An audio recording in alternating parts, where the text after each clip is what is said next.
kamarádi, dnes sa budeme učiť o Hot Wheels dráhe žralok umývanka. Toto auto k tomu nepatrí, ale viem, že je pekné. Dáte ho sem, ja ho teraz mám modré z tej studenej, v teplej sa premení na biele a ja si ten zad nechám modrým. Viem, že asi možno budete vidieť aj dlhšie, ale toto bude kratšie len tak na rozlúčku. Za chvíľu sa pôjdeme rozlúčiť a vidíte, teraz je to auto v podstate takto modré a je tam pružina, aby ste vedeli, to spôsobuje to vyššie a nižšie. Otvoríte rampu a tu pôjde ďalej.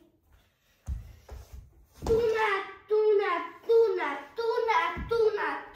je parkovisko, ale teraz, keby som tu mal ešte jedno, čo mení farbu, tak by som zaparkoval aj sem.